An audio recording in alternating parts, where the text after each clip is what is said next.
like technology because it makes your brain grow. I like technology because we have a green screen in our classroom and it looks like we can go different places just in our classroom. I really like technology because it sometimes it just gives you the answer right away and to check your answer if you're doing something about math and reading. Sometimes when you're reading it times you to see your accuracy. I like technology because I went on the iPads and it could help you make your own story. I like technology because it helps you learn and you can do learning targets. How has it changed your reading I instruction? think fluency, that's been huge. We've done quite a few things that in the past I really haven't. We've practiced fluency, we've talked about fluency, but there wasn't like that substantial way of like really knowing that you're practicing that skill. Now, this is the first year I've actually really put things in place to practice for fluency. They can listen to more stories because of Tumble Books. That's helped a lot. Has really built up their library of iBooks. Yeah. And also kids are recording their reading and listening to themselves and then using Helps with fluency. Yeah. So like setting a target for them. So I had them yesterday, for example, read for 1 minute and then stop and listen to it 4 different times. The first time they listened for expression, the second time for rate, and so they listened to it and then they rated themselves, and then at the end, thanks to Megan, because I borrowed one of your sheets, they picked like I'm going to work on, like they picked one of the 4, like based on listening to themselves, what their target's going to be like for the next 2 weeks, and then we'll try it again. And I like the idea of them listening to it 4 4 separate separate times, one for this, because Yeah. I've done it where they listen to it. And then they rate all of them. Yeah. The beginning of the year was we had like write their questions and they had to go back and highlight and color code where they found their answer in the passage. That I thought was really helpful. We talked about doing reading responses, and I did reading responses last year, but now that the way we have them set up on the Google Docs, where the kids are actually thinking about what type of response that they're making before they, I had it in their notebook last year with sentence starters and prompts for them to get them thinking, but now like selecting, I'm going to make inferences and then write about inferences. I think they're thinking about what type of response to write about. A lot of times I'd get predictions and favorite parts, and now that it's like organized by what type, if I see, you're always choosing favorite part, let's make sure you're choosing something different. And I think it's getting the kids to think about their reading and their writing and making connections a little bit better.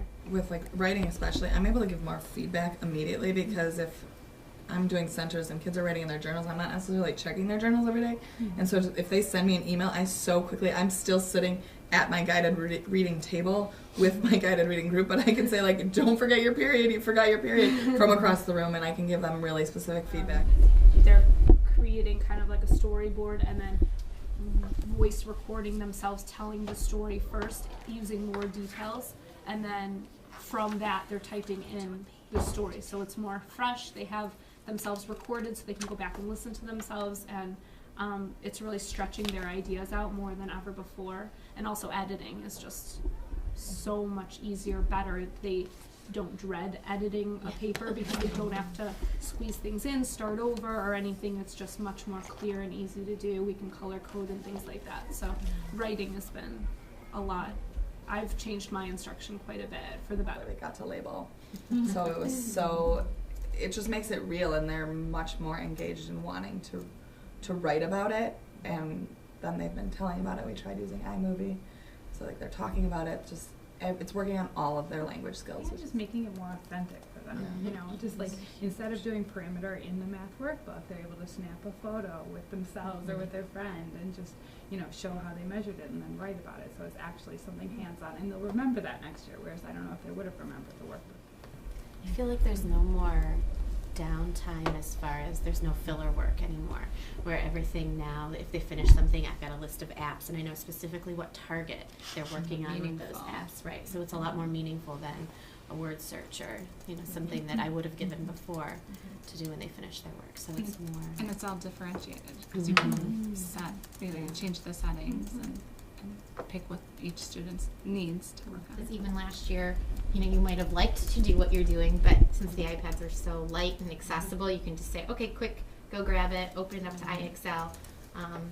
And just the time it takes to get a computer started, get logged in. Right. I would never say go on iExcel for 5 minutes. If I only had 5 minutes, I would never suggest that. It would have to be for more of a significant amount of time versus now maybe you only get to solve, 15 problems and you have to sign out of iExcel, but it's, really quick and simple to get done. And even things like I used to use the whiteboards all the time last year, and this year just to be able to do, like, say, go get your iPad really fast, and they automatically have their pen, their whiteboard, their eraser, it's all there, and it's in one thing, and it saves so much time. We're switching, it might just take a couple minutes, and they're like, can I just do an app on my iPad? And I was like, okay, sure. Like, while we're waiting, let's go for it. Sure, yeah, you can open up your math flashcards. That's fine. Right. Yeah, Okay. but that transition time, like, it's not, it's the same thing without the filler. You don't have any of that, extra time anymore because every minute is taken up with them working, which is nice. It's nice to know.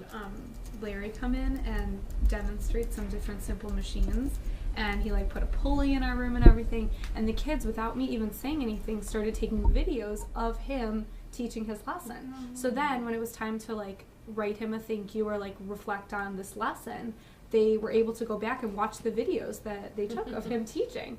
So I just thought that it was neat that, usually we would just take a picture of things and then have that, but you can put a video in Pages and write about it the same way and have them be able to watch it at the same time. So it was a neat way to have some nonfiction writing, and we were able to really capture an entire lesson. So it's coming across other subject areas then, instead of just writing. Oh, yeah, science yeah. into- Science yeah. I'd say it's more math and Kids, science. it's been taking Oh, video or definitely. pictures of themselves, or their partner during science experiments, and then they can write about it. Yeah, that's what we did with art, was their animals that they're up there, Mhm. they did it in iMovie, they took pictures of it and then put it into iMovie and then talked about what they were doing, what their animals were like, so it was really neat to see.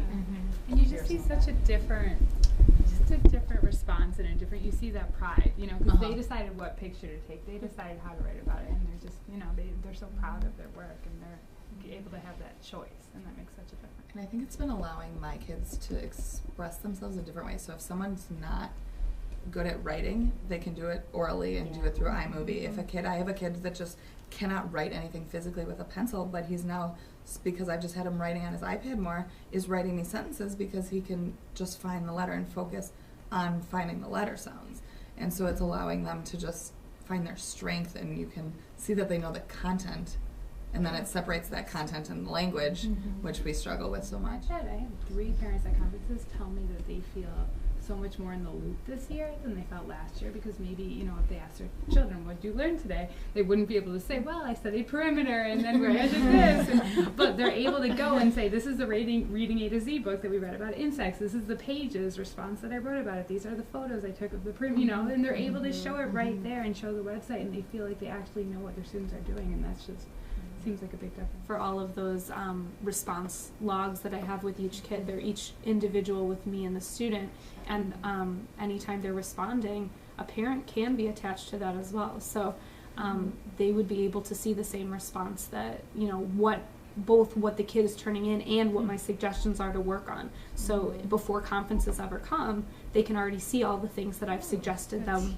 being working on. I haven't done it, but I that's because this kind of started later. I'd like to maybe next year start with that and explain what I mean by it, and how they can go in and see it, and it's just between me and the child and then the parent. Just even teach. They don't even realize that they're teaching their parents and showing them things. They're excited to even show them certain apps. And I had an email from one of my students asking if he can help his mom find words in Scramble. I was like, okay, yes, you can. But it was not, okay, good. You're sitting with your mom and you're, playing the word games together with her, playing the 2-player, teaching her how to play, and again, having a good interaction with someone from home. If kids weren't turning in homework or something like that, I emailed the child and the parent. So the kid knew that their parent. Right. Yeah, so Transparency. yeah, I only had to do that once or twice. And the parents just tell me how much they've learned from using these iPads, because they're sitting for the first time with their kids and learning side by side with them. siblings are all It's learning. neat. I mean, it's on a parent side. When you said that, I was envisioning, sitting on the couch, which I loved reading with my child on the couch, and I can't. It's just not as cozy when we go to the computer table. Yeah. That's And true. so it's kind of, Yeah. I could see where they would use it so much more as a learning tool, being That's a able to good really point. be connected that way. Yeah, picturing them done in your Yeah. lab. That's a good